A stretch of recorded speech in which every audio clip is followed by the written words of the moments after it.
Si pendant 10 jours vous n'avez rien à manger, que vous vous trouvez dans un endroit si reculé en altitude que vous vous êtes fait à l'idée que personne ne viendra vous sauver. À côté de vous, il y a de la viande fraîche, congelée, dans la neige, encore comestible, et la faim vous tenaille et vous obsède tant chaque seconde qu'un morceau de cette viande soulagerait votre souffrance. Vous savez que si vous ne mangez pas, vous allez bientôt mourir.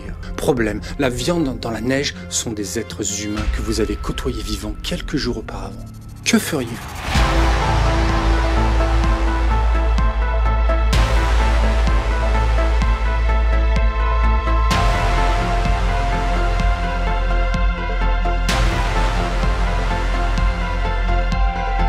À quel moment les survivants du crash des Andes ont-ils décidé de consommer de la viande humaine pour survivre?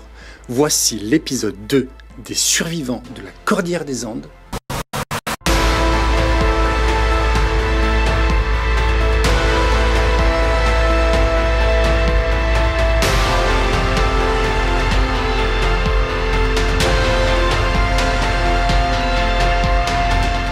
On remet dans le contexte. Un avion se crache dans la Cordillère des Andes à 3600 mètres d'altitude le 13 octobre 1972. À bord, il y a 45 passagers, dont 16 joueurs d'une équipe de rugby, 5 membres d'équipage, le reste des 24 personnes étant des parents ou des amis des membres de l'équipe de rugby. Ce sont des Uruguayens habitant Montevideo qui partent à Santiago du Chili et certains n'ont jamais vu les montagnes.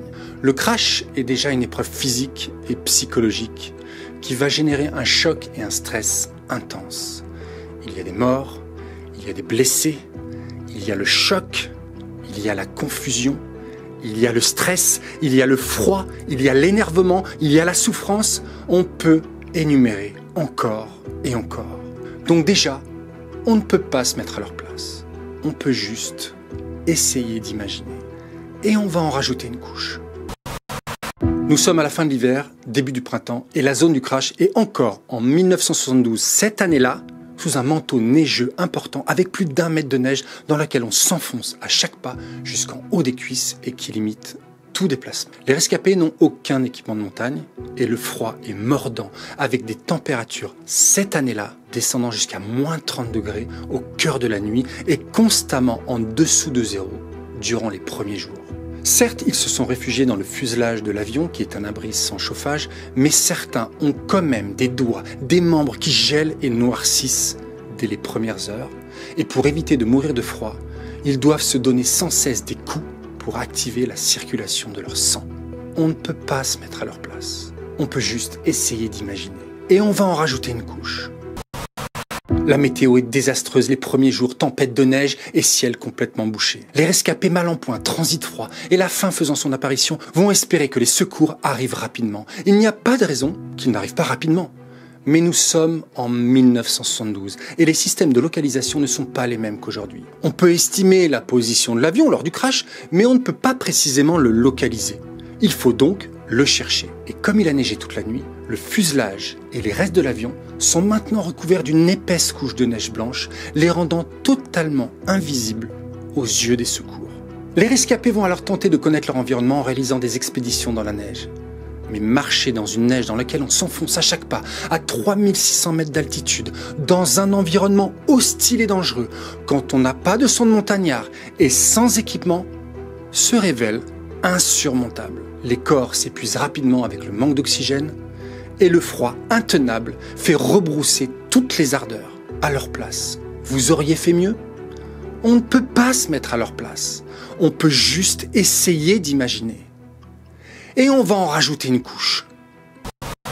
Lorsqu'ils sortent de l'avion, les rescapés le premier jour ne peuvent distinguer dans son entièreté le paysage. Il faut attendre la levée des nuages pour qu'ils s'aperçoivent avec effroi que leur environnement est isolé, quadrillé à l'ouest, au nord et au sud par des barres rocheuses infranchissables, et à l'est, une longue étendue de neige qui donne sur un paysage infini de montagnes enneigées. L'espoir est à l'ouest, mais infranchissable.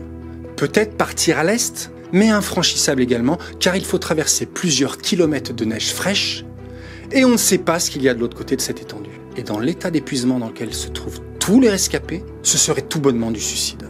Pourtant, il s'avérera, et on le voit sur Google Earth, que cela aurait été la solution la plus avantageuse. Mais avec les conditions climatiques, les dangers de la montagne et l'état d'épuisement, aucun des rescapés ne veut tenter l'aventure par l'Est. On ne peut pas se mettre à leur place. On peut juste essayer d'imaginer. Et on va en rajouter une couche.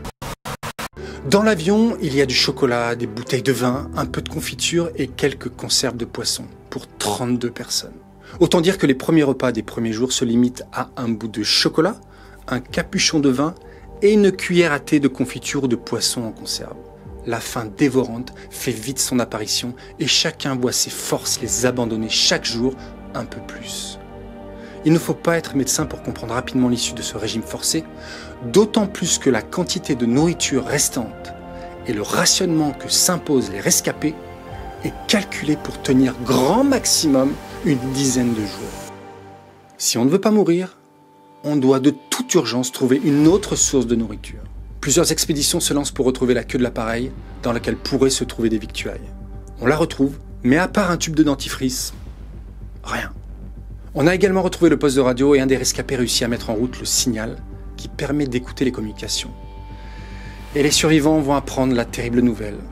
Les recherches sont arrêtées et les avions de secours ne décollent plus. Ils sont maintenant livrés à eux-mêmes. On ne peut pas se mettre à leur place. On peut juste essayer d'imaginer. Et il est difficile d'imaginer ce qui va arriver le 10e jour.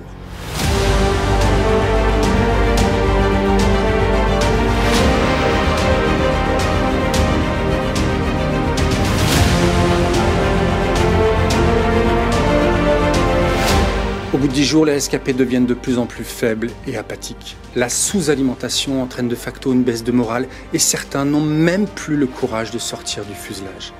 Il faut absolument bouger, tenter une expédition qui pourrait aller chercher du secours. Oui, mais dans l'état physique dans lequel tous se trouvent, c'est impossible. Il faut de l'énergie. Il faut en trouver. On discute, on échange, et certains ont bien compris que s'ils devaient survivre, il faudrait manger les corps de ceux qui étaient morts dans le crash. La vision est macabre, mais la situation est critique. Certains sont d'accord, d'autres protestent. La discussion enflammée dure toute une journée. Le Christ nous donne bien son corps, alors Dieu nous accorde de manger le corps d'un homme pour qu'un autre puisse vivre. C'est une de leurs conclusions. Les doutes et les réticences tombent et la faim pousse 4 des rescapés à prélever quelques lambeaux de chair qu'ils avalent rapidement.